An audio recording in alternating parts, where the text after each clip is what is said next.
بہت میچور آدمی تھے, وہ کبھی بھی اس کے قائل نہیں تھے. وہ افغانستان کو فوکس کیا ہوا تھا انہوں نے, کیونکہ افغانستان میں لڑائیاں کوئی ایک حکومت بنی نہیں رہی تھی نا, تو وہ چاہتے تھے کہ کوئی ایک اسٹیبل حکومت بنے افغانستان میں, کیونکہ دھڑے تھے. جس صوبے میں جاؤ گے وہاں کا نیا والی متولی تھا. یہ ان کو پتا ہے, یہ آپ کہاں سے ہیں؟ کوئٹہ سے ہیں. افغانستان بھی ان کا آنا جانا ہے, ان کو پتا ہے. تو ان کو میں نے نہیں بٹھایا بھائی, ابھی ویسے ہی آگے بیٹھے ہوئے ہیں. لوگ کہتے ہیں خود ہی لاگے بٹھایا ہوا, یہ تو میں تم جانتا بھی نہیں ہوں. تو یہ سب کو پتا ہے کہ افغانستان میں کوئی ایک اسٹیٹ تھوڑی تھی, ہر جگہ کا ایک الگ متولی ہوا تھا, والی ہوتا تھا, بھتے بھی لے رہا ہوتا تھا, ایک ظلم کا بازار گرم کیا ہوا تھا. تو اگر وہاں بھی ایک مضبوط اسٹیٹ ہوتی جس کی پوری ملک پہ حکومت ہوتی, تو وہاں کے علماء بھی اس کے خلاف خروج کو حرام ہی کہتے, وہ بھی ناجائز کہتے. تو اس لیے وہاں ایک حکومت نہیں تھی. ملا عمر افغانستان کو فوکس کیے ہوئے تھے اور وہ چاہتے تھے افغانستان میں امن آئے. وہ تو ایران سے لڑائی کے قائل نہیں تھے. مجھے وہ دن یاد ہے جب ایران نے جنگی مشقیں شروع کر دی تھی افغانستان کے بارڈر پہ, تو ملا عمر نے ایران کے جتنے قیدی تھے افغانستان میں جو لڑائی کے دوران پکڑے گئے تھے سب کو رہا کر دیا تھا. کیوں رہا کیا تھا؟ ہم جنگ نہیں چاہتے. بہت میچور آدمی تھے وہ. اب جو کچھ ہو رہا ہے, چند لوگ طالبان کی صفوں میں ایسے گھس گئے ہیں بے وقوف قسم کے, اور وہ پیسہ مل رہا ہے ان کو, انڈیا سے بھی مل رہا ہے اور امریکہ سے بھی مل رہا ہے. تو وہ کہہ رہے ہیں کہ اب ہم یہاں اسلامی حکومت لائیں گے. اسلامی حکومت کے نام پہ دھماکے ہو رہے ہیں. اسلامی حکومت کچھ بھی نہیں آئے گی, بیڑا غرق ہو جائے گا. تو اس لیے ہم سب نے مل کے, افغان طالبان کی بات نہیں ہو رہی ہے, ہم سب نے مل کے ان خارجیوں کی تحریک کو روکنا ہے. اور اس میں ہم نے اپنی ہر غلط چیز میں ہم فوج کا ساتھ نہیں دیں گے. لوگ سمجھتے ہیں میں فوج کا پٹھو بن گیا ہوں. بھائی کوئی غلط چیز ہوگی ہم نے نہیں ساتھ دینا, ہم کو ٹھیکہ تھوڑی لیا ہوا ہے. لیکن جہاں ملک کی سالمیت کی بات آئے گی تو ہم کس کے ساتھ ہیں؟ پھر ہم ان جوانوں کا حوصلہ بڑھائیں گے, ان کے شہید کو شہید کہیں گے. کل ایک میجر شہید ہوا, 25 لوگ 3 دن کی لڑائی میں 25 فوجی شہید ہو گئے. پرسوں ایک لیفٹنٹ کرنل کی شہادت کی اطلاع آئی ہے. تو یہ صحیح نہیں ہے بھائی, یہ غلط ہے. اس کا نقصان ہوگا, مجھے اور آپ کو نقصان ہوگا اس کا. اچھا, لوگ مجھے کہتے ہیں مفتی صاحب ڈر گیا. ڈرا ہوتا تو یہ باتیں نہ کر رہا ہوتا, چپ بیٹھا ہوا ہوتا. جو فوجیوں پہ اٹیک کر سکتے ہیں وہ مجھے بھی بم سے اڑا سکتے ہیں. سمجھ رہے ہو کہ نہیں سمجھ رہے؟ میں اور آپ کس کھیت کی مولی ہیں؟ بہادر ہوں اس لیے یہ بات میں نے کر دی ہے. جو چپ بیٹھے ہیں ان کے بارے میں تو خطرہ ہے کہ ڈر گئے ہیں. مفتی تقی عثمانی صاحب نے جب ان خارجیوں کے خلاف بیان کیا ہے نا, اس کے بعد ان کی سیکیورٹی اتنی سخت ہو گئی ہے, اتنی سخت ہو گئی, اتنی سخت ریڈ ہے ان کو, کیونکہ انہوں نے بھی بیان کس کے خلاف کیا تھا؟ خارجیوں. وہ تو مل کے آئے تھے پھر آ کے بیان کیا ہے. تو یہ نہیں ہے یہ سب پروپیگنڈا ہے, جہاز سے یوٹرن لے لیا اور وہ سب, یہ ایسا کچھ بھی نہیں ہے. ملا عمر کی بات الگ تھی.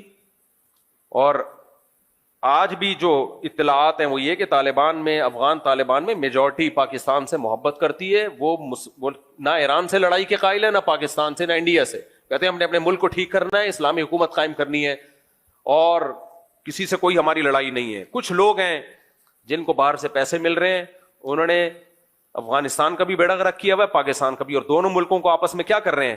لڑا رہے ہیں. اور یہ سلو کی جتنی کوششیں ناکام ہو چکی ہیں, تبھی پاکستان آرمی نے پھر رات کو اٹیک بھی کیا ہے. کل رات اٹیک کیا ہے نا, اسی وجہ سے اٹیک کیا ہے کہ یہ تھوڑی ہم مرتے رہے آرام سے اور جو ہے وہ لاشیں گنتے رہے بیٹھ کے. ایسا نہیں ہوتا. تو عوام کو چاہیے اس چیز میں فوج کا ساتھ دے. ہر چیز میں نہیں کہہ رہا, صحیح ہے, ہر چیز میں نہیں کہہ رہا. تمہارا کوئی سیاسی اختلاف ہے, کرو 100 دفعہ بھائی. کسی بھی چیز میں سیاسی اختلاف ہوتا ہے, 100 دفعہ کرو, کس نے منع کیا ہے؟ لیکن جہاں جنگ کی بات آئے گی, جوانوں کی لاشیں ہوں گی, تو یہ بھی ہمارے ہی لوگ ہیں بھائی جو فوج میں جاتے ہیں. یہ بھی ہمارے ملک کے لوگ ہیں, مسلمان لوگ ہیں. مسلمان کوئی نہ بھی ہو, انسان تو ہے نا. یہ تھوڑی کہ یار اپنے ملک کے خلاف آپ کسی اور کا ساتھ دے دو تو یہ نہ تمہارے رہیں گے نہ اپنے رہیں گے. یعنی تم جب غیروں کا ساتھ دو گے تو تم یہ نہیں سمجھو کہ تمہیں عزت مل جائے گی. غیر تمہیں کبھی بھی قبول نہیں کرے گا, کچھ بھی نہیں بچے گا تمہارے پاس دشمن سے لڑنے کے لیے. اصل بات یہی ہے, انڈیا بھی عام جنگ میں تو ہار گیا, تو وہ یہاں سے اس طرح سے اس نے شروع کی ہوئی ہیں جنگیں. اعوذ باللہ من الشیطان الرجیم, بسم اللہ الرحمن الرحیم. مفتی صاحب, سب سے پہلے خصوصی آپ کو السلام علیکم. وعلیکم السلام. میں بیسیکلی بلوچستان کوئٹہ سے ہوں, یہ بھی ہے طلال. میرا نام نقیب خان ہے. ماشاءاللہ. میرے پہلے سوال نہیں, سب سے پہلے آپ سے گلہ ہے, جی آپ ہمارے بلوچستان اور کوئٹہ میں کیوں نہیں آتے ہیں؟ جی جی. دوسرا ایک سوال یہ ہے کہ ہمارا بلوچستان میں قبائلی دشمنیاں بہت روز بروز بڑھ رہی ہے. مطلب یہاں تک کہ سال میں 200 بندے بھی ایک خاندان کے مر جاتے ہیں. ہمارے علماء اکرام اس پہ کیوں کردار نہیں ادا نہیں کرتے ہیں؟ اور آخری بات, آپ کے بغیر, ملاقات کے بغیر ہم نہیں جائیں گے. جی جی ضرور ملاقات کریں گے آپ سے. کہہ رہے ہیں بلوچستان میں بدامنی ہے, حکومت کو ایکشن لینا چاہیے. علماء اس کا کردار ادا نہیں کر رہے ہیں, بڑے بڑے مفتی ہے. دیکھیں لڑنا تو فوج کا کام ہے, حکومت کا کام ہے ایکشن لینا. علماء تو آواز اٹھا سکتے ہیں, تو اٹھا رہے ہیں سوشل میڈیا پہ. شریعت کے طور پر مفتی صاحب, جی جی بالکل, شریعت میں ایسا ہی ہے نا کہ جو حکومت, دیکھو اس کی اصل ذمہ داری تو گورنمنٹ ہی کی ہوتی ہے. پہلی بات, جنرل مشرف نے جو بگٹی کو نشانہ بنا دیا تھا, اصل فساد تو وہاں سے شروع ہوا تھا. پاکستان میں بہت سارے فسادات کی بیج, یہ جو جامعہ حفصہ کا مسئلہ اٹھا ہے, دیکھیں جنرل ہمارے علماء جب گئے تھے نا اس وقت, جو وزیر اعظم تھے, شوکت عزیز نام تھا, کیا تھا وزیر اعظم, شوکت عزیز, ان کو لوگوں نے پیار سے شارٹ کٹ عزیز بھی کہتے تھے, کیونکہ وہ بھی امپورٹڈ وزیر اعظم تھے. لا کے بلا کے شناختی کارڈ بھی سنا ہے, نئے نئے بنا کے ٹھک کر کے بٹھا دیا.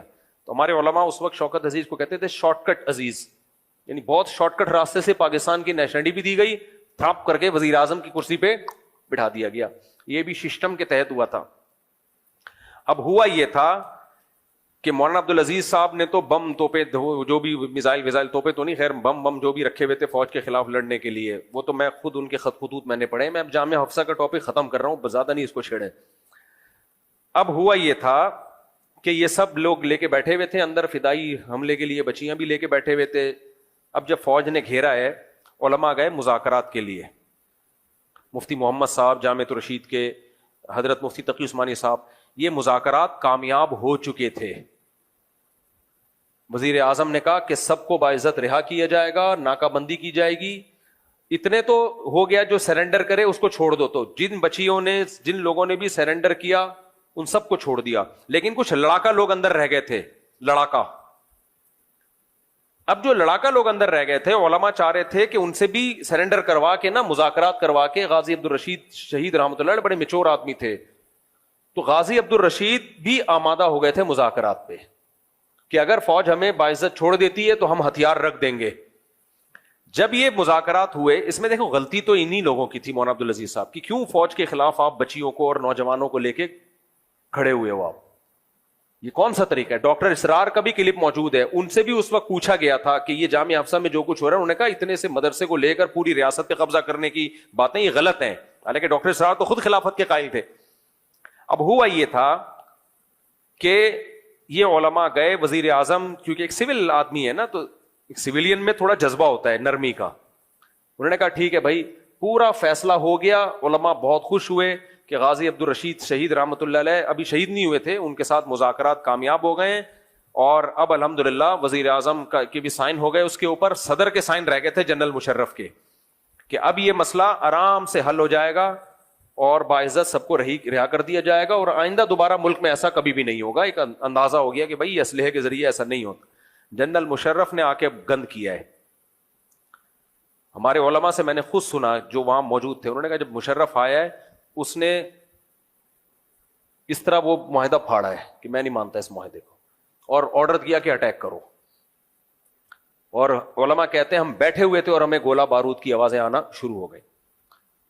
تو ٹھیک ہے, یہاں تک تو مولانا عبدالعزیز صاحب کی غلطی ہے کہ آپ کیوں یہ کام کر رہے تھے, لیکن جنرل مشرف اگر تھوڑی سی کھوپڑی استعمال کر لیتا کہ ہے آپ ہی کی عوام اور ان کا مطالبہ بھی شریعت ہے, مطالبہ بھی غلط نہیں ہے, پاکستان اسلام کے نام پہ بنا ہے, تو اب جب ایک مذاکرات ہو چکے ہیں تو آپ اچھے لگو گے اپنی قوم پہ گولیاں برساتے ہوئے, اچھا لگے گا؟ یہ کوئی سیاست بھی کوئی چیز ہوتی ہے؟ جنرل مشرف نے اس معاہدے کی کا کہ نہیں مانتا, سائن نہیں کیا اور آپریشن کا آرڈر کیا, جس کا ریزلٹ یہ سامنے آیا کہ پھر ظاہر ہے جتنا ہوا نہیں تھا اس کے 10 گنا جا کے بیان کرنا شروع کر دیا.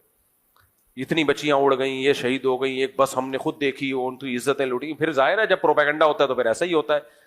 پھر فوج کا جتنا جرم تھا اس سے زیادہ بدنام کیا گیا, اور پھر اس جامعہ حفصہ کو لے کے ملک میں فدائی حملے ہوئے. 80 سے 90 ہزار لوگ پاکستان کے, جن میں فوجی بھی ہیں, 13 تو اسی آپریشن میں کہا جاتا ہے شہید ہوئے, جو جامعہ حفصہ کا جو آپریشن تھا, یا اس کے بعد مجھے پوری ڈیٹیل معلوم نہیں ہے. اس میں بھی فوجی جوان بھی اس میں شہید ہوئے. غازی عبدالرشید بھی شہید ہوئے, ان کی والدہ بھی شہید ہوئی. ہم ان کو شہید اس لیے کہہ رہے ہیں کہ مطالبہ ان کا جائز تھا, لیکن غازی عبدالرشید بڑے میچور آدمی تھے, وہ مذاکرات ہی چاہتے تھے, وہ نہیں چاہتے تھے یہ لڑائی ہو. خیر, تو اب اس کا جو فساد کی جو یعنی جو جڑ تھی نا وہ جنرل مشرف کی کھوپڑی تھی. وہ تھوڑا سا قوم کو ساتھ لے کے چل لیتا, عزت دے دیتا. لیکن تو اب ہوا یہ ہے کہ انہی دنوں میں بگٹی کو یہاں سے نشانہ بنایا.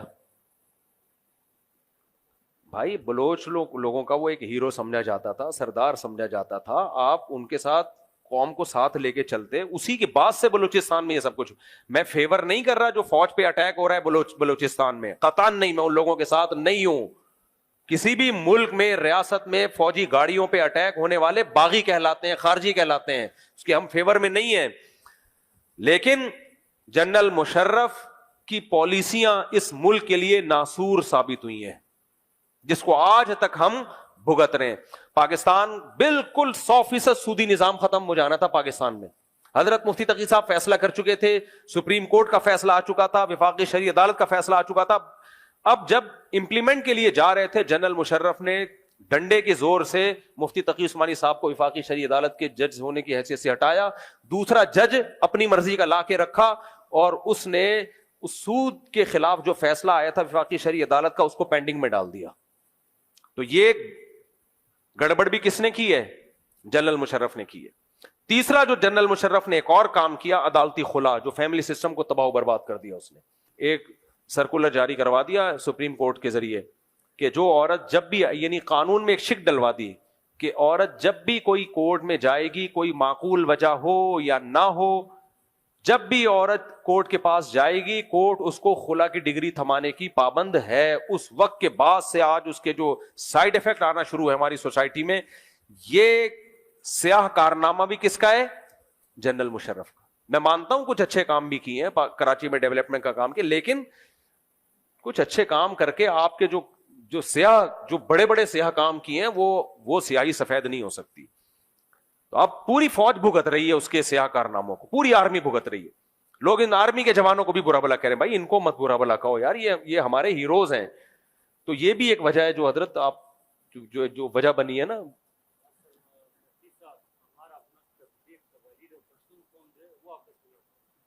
پشتون کیوں آپس میں لڑ رہے ہیں یار؟ ایک تو پٹھان گوشت کھاتا ہے نا, یہ دشمن سے نہ لڑے تو آپس میں لڑتا ہے, یہ اس کے ساتھ بڑا مسئلہ ہے.